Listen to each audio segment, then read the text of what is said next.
অর্থের গরম, ডিগ্রির গরম, রূপের গরম, যৌবনের গরম, বাপের গরম, বেটার গরম, লাঠির গরম, পাটির গরম, নেতার গরম, নীতির গরম, দিল্লিতে দাদার গরম, কলকাতায় দিদির গরম, কবরডাঙ্গায় গেলে সব মাল নরম। এই সব মালকে যিনি নরম করতে পারেন তিনি কে? আল্লাহ। তিনি হলেন আল্লাহ। তার দরবারে কানা খোঁড়া, সাদা কালো, দেশি বিদেশি, আমাদের ওদের, এ দলের ও দলের, হাফিজ সাহেব, মোল সাহেব, পীর সাহেব, ফকির সাহেব, ডাক্তার, মাস্টার, শিক্ষিত মূর্খ, ধনী গরিব, চাষা ভূষক, কানা কুঁজো, অচল সচল, দুর্বল সবল, মরলে সব একদল। মরলে কদল? যদি বলে একদল। এইটা সারা জীবন শুনেছেন, বুঝেছেন কিছু? বোঝেন নাই। প্রতি বছর জলসা হয়,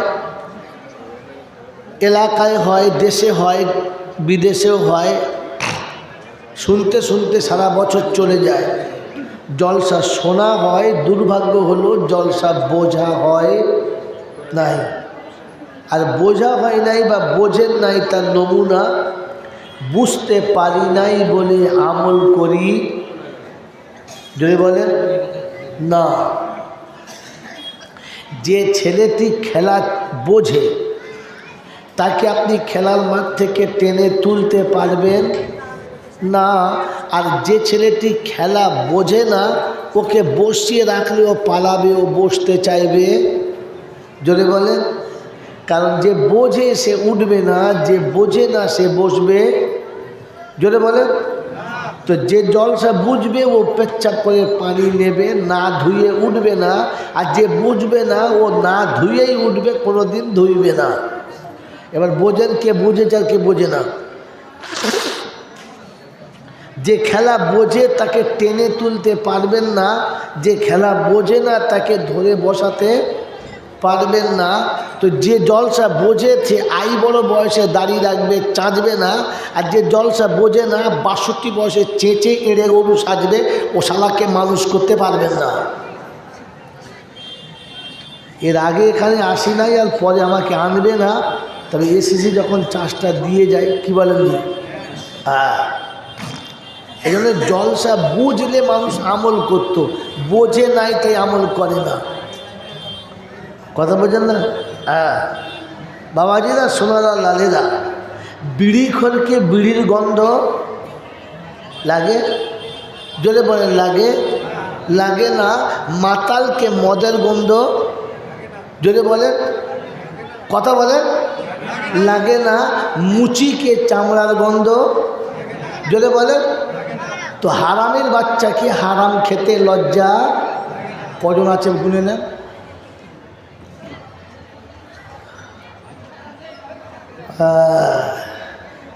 আমাকে ইউসুফ সাহেব মনে করেন না, আর আপনাদের কি কথা বলেন না, তোফাজ্জল সাহেব ভাবেন না।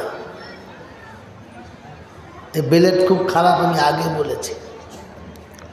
কি বল না, বিড়ি খোরকে বিড়ির গন্ধ লাগে না, তারি খোরকে তারির গন্ধ? জোরে বলে লাগে না। মাতালকে মদের গন্ধ লাগে না। তো হারাম খোরকে হারাম খেতে লজ্জা? জোরে বলে।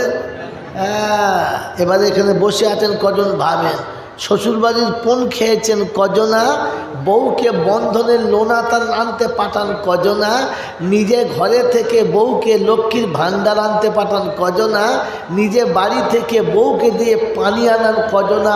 এ হারামি কে কে ভেবে বাড়ি জানার বলবো না। এই যা বলবে ট্রেনে লিখলে যা।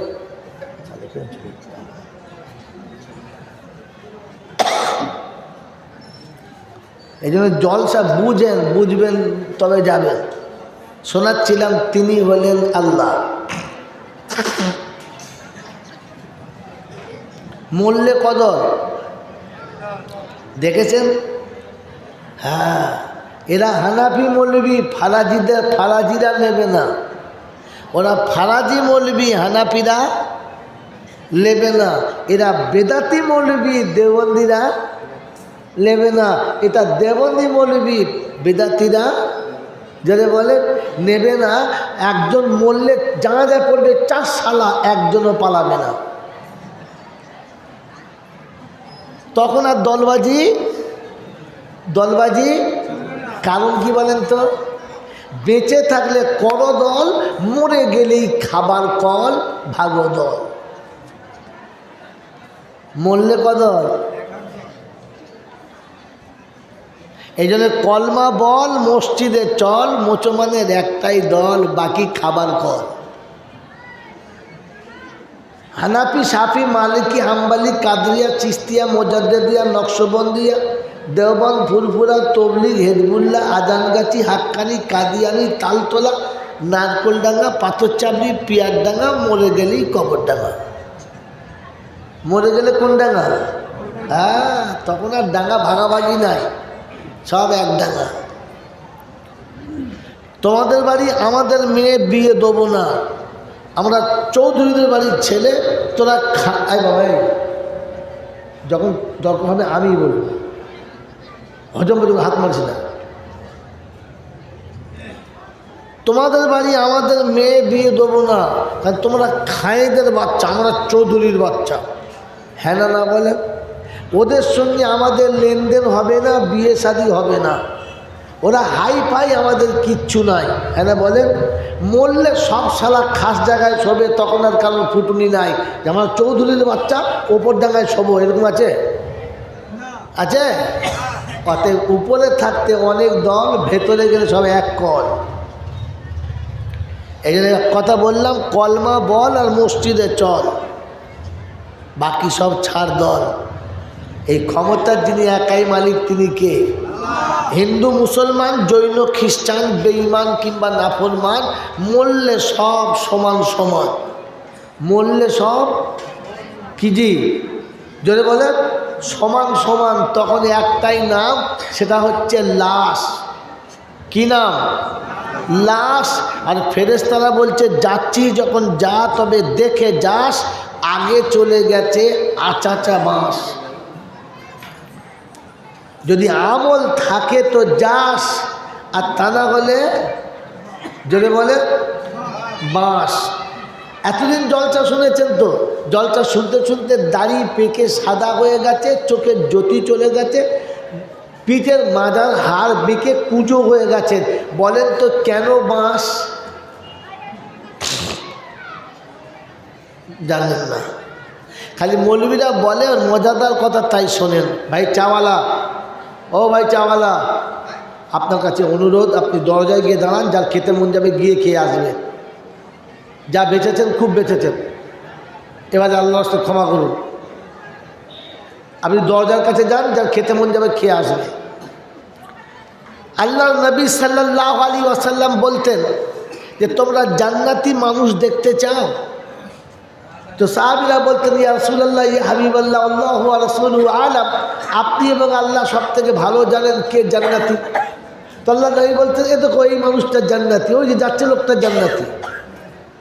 এ যখন হাক্কানি ওলামা রয়েছে, পিছনে শাইখুল হাদিস জেনে আছে দেখাতে, আমি আপনাদেরকে জাহান্নামী দেখাবো?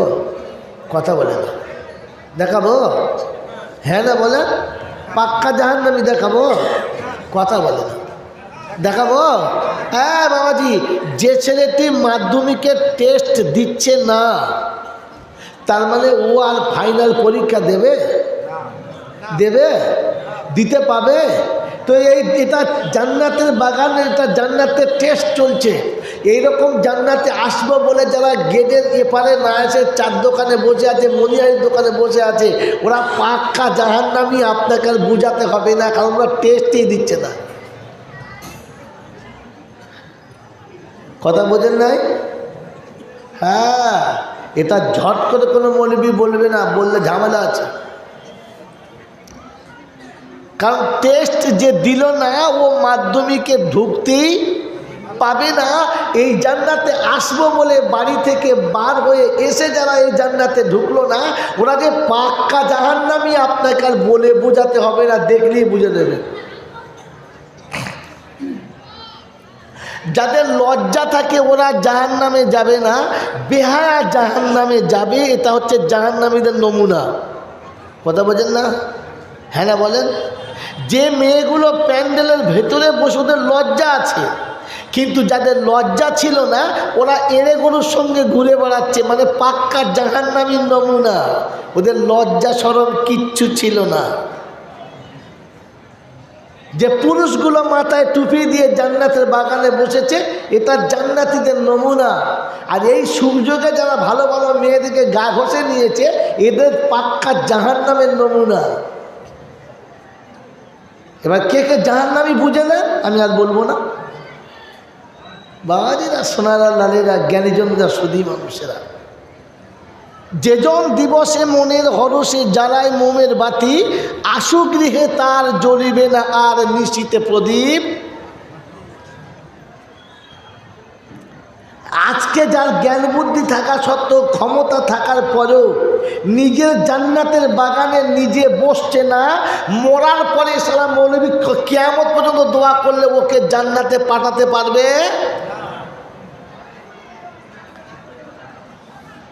ও বক্তা যা বলে গেছে গাছে সব মাল জড়ো করে ফের আমি আরেকবার ঘুরিয়ে দিচ্ছি।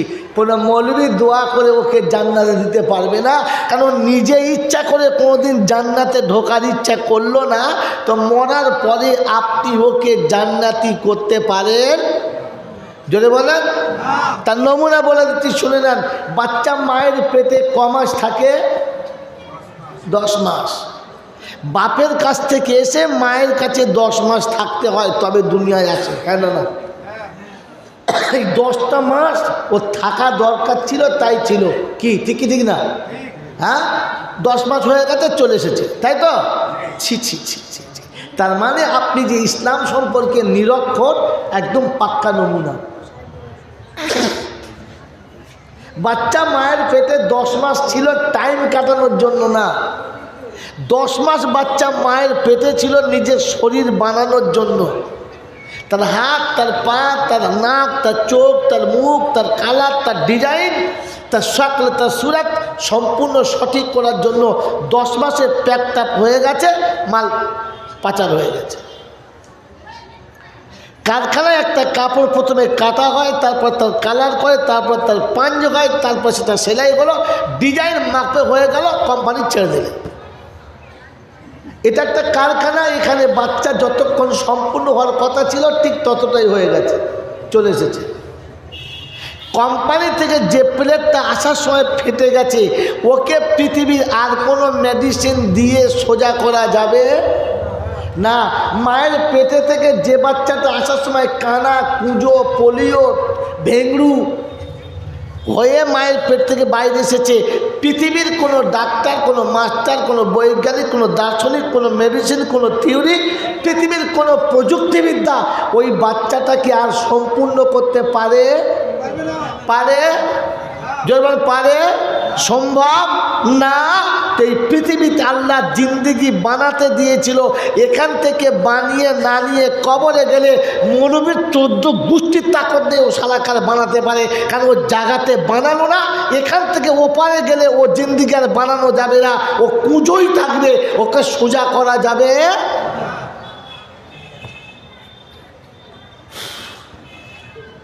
গোটা জিন্দগিতে পেচ্ছাপ করে পানি নেবে না, মা বাপকে ভাত দেবে না, বিয়ে করা বউয়ের সঙ্গে ভালো সম্পর্ক রাখবে না, শালি দেখলি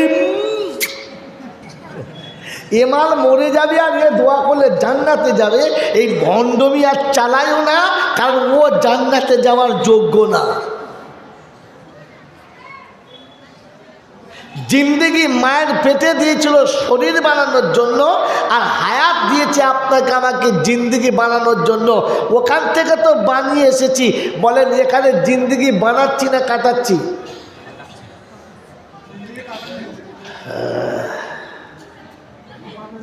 সময় কাটানোর জন্য আল্লাহ আমাকে আপনাকে পাঠায় নাই, জিন্দেগি বানানোর জন্য পাঠিয়েছে।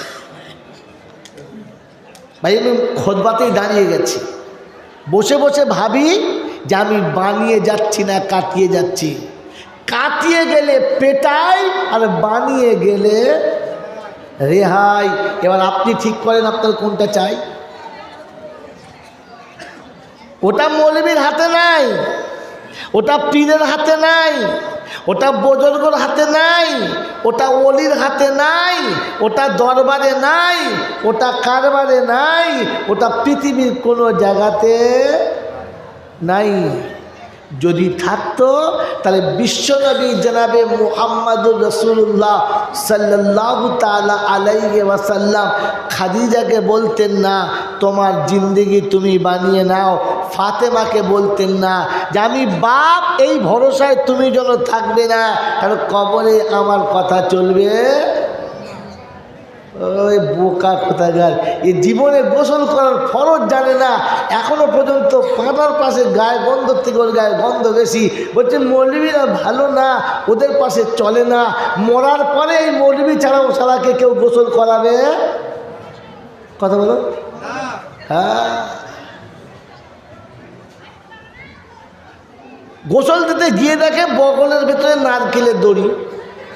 নারকেল দড়ি বোঝেন তো কী বলে? আপনাদের এখানে কী বলে? নারকেল দড়ি বলে তো? ওই রাজমিস্ত্রিরা যে বাঁশ বাঁধে কী দড়ি দিয়ে? পাটে ধর নারকেল দড়ি। এ দেখে বগলের ভিতরে নারকেল দড়ি, টেনে দেখে বাবা এক মাথা ওদিকে লাগানো আছে, ছেড়ে না। বলছে হুজুর এটা কি? এলাম চেপে দে, তুলে না। বলছে কি? এ লাল হয়ে গেছে। বলছে যখনই গন্ধ বেরিয়েছে খালি শ্যাম্পু মেরেছে, মেরে মেরে ওকে লাল করে দিয়েছে। কথা বোঝেন না? বোঝেন না? তো যে গোসল দিচ্ছে সে একটু রসিক লোক। বলছে জি। বলে কি? বলে শোরুমে যদি এত, তো গোডাউনে কত? বলছে লুঙ্গি খুলি না, চাপা দিয়ে পানি দিয়ে তুলে না।